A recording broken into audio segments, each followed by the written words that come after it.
To train your chatbot to answer questions Hi about there, your this is team, Andres head to Nodes and from click on Bots. Meet the Team. And in this quick Click video, I'm on going to Add show Team you how you Member. can use the Fill in chats information about the page team to member, quickly and you can add also add a profile expressions to photo. your entities. So before I Now, jump into when that, users I want ask to give you a questions about super your quick team, your bot can provide that overview of what information. entities are and how they're Please useful to reach out to our creating team if you need any smart help at all chatbots. getting your Meet the Team nodes set up. So to recap, in the scripts page, we have a section called entities. Entities are groups of expressions that we want to collect.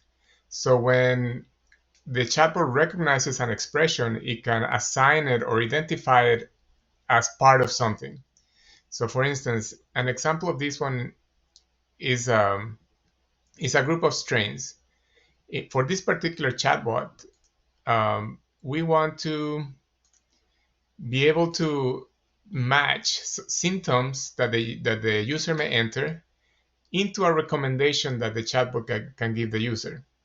So the value of the entity would be the the actual value of the entity. So for instance, if we have paint the sky, above the clouds, and supermoon. So depending on the symptom that the user writes on the chatbot, we will be matching it to one of those three strains. And we have tools to test whether our entities are complete or not, or if we need to add some more keywords. So for instance, if I scroll to the top, there's an option called tested. For instance, if I say I want something for sleeping, at this point we detected the keyword sleep, and so therefore we're going to recommend the supermoon strain. Another example, maybe I want something to relax. Again, we'll recommend the supermoon strain. Or I want something to focus. Now the keyword changed because it detected focus as a keyword, so therefore the entity for the strain will be the above the clouds one. So basically, entities are groups where we can match expressions to return or to assign an entity a particular value. You can manage entities from this page, and you could add more keywords or more entities, more values to a particular group.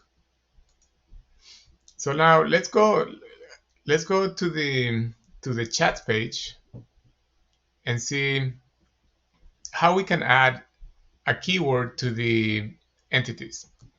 In this particular chat, maybe when the user type this a particular keyword, it was not detected. So in this case, we can come here, we can copy paste, get the keyword, and just add it to the entity. Just like that. And then we can go back to the scripts and check the entity. And now we have here the word that we just added. So there's a lot of little operations that we can do like that. Creating a smart chatbot, it needs some iterations and monitoring to make sure that you are detecting the expressions that users are entering. And the idea is as you enter more expressions and you have more chats, your chatbot will become smarter and will be able to discern all the different expressions that user enter. Well, that's all for this video, and please let us know if you have any questions. Thank you.